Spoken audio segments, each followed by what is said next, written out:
Chapter 30. Now Rachel, because she had no children, was full of envy of her sister, and she said to Jacob, "If you do not give me children, I will not go on living."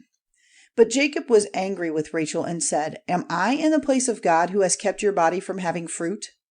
Then she said, "Here is my servant Bilhah. Go into her, so that she may have a child on my knees, and I may have a family by her."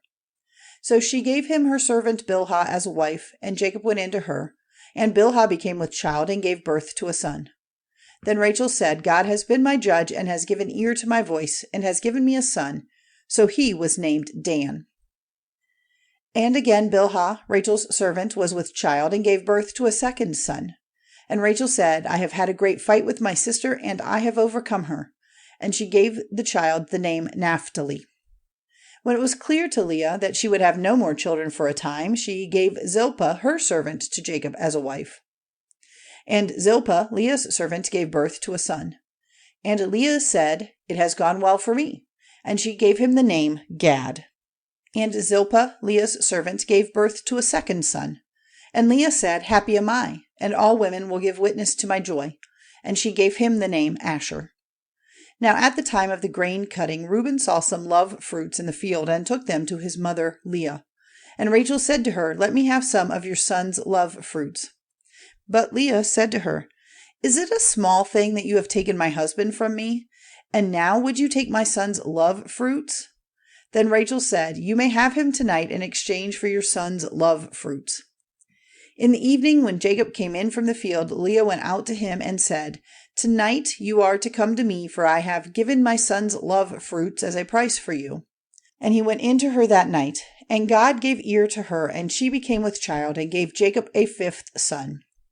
Then Leah said, "God has made payment to me for giving my servant girl to my husband." So she gave her son the name Issachar.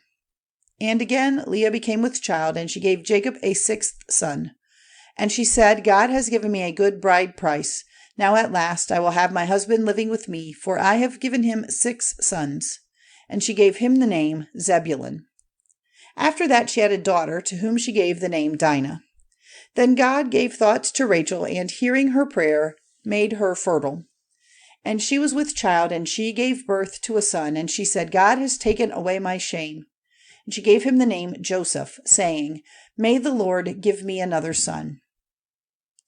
Now after the birth of Joseph, Jacob said to Laban, "Let me go away to my place and my country. Give me my wives and my children, for whom I have been your servant, and let me go, for you have knowledge of all the work I have done for you."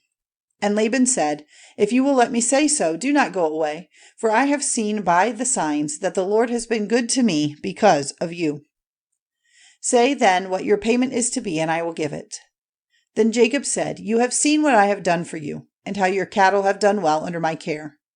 For before I came you had little, and it has been greatly increased.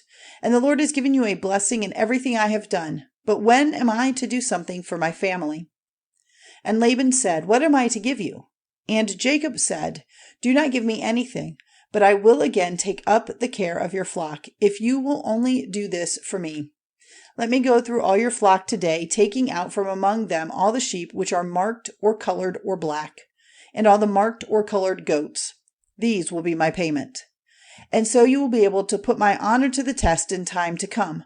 If you see among my flocks any goats which are not marked or colored, or any sheep which is not black, you may take me for a thief."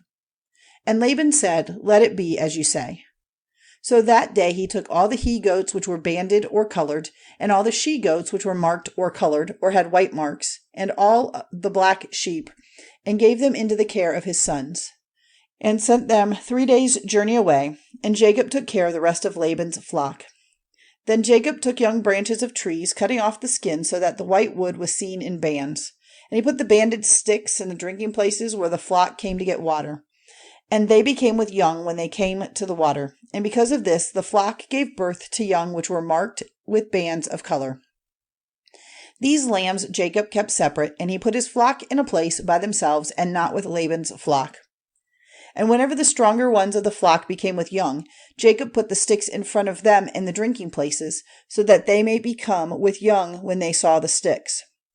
But when the flocks were feeble, he did not put the sticks before them, so that the feebler flocks were Laban's and the stronger were Jacob's. So Jacob's wealth was greatly increased. He had great flocks, and women servants, and men servants, and camels, and asses.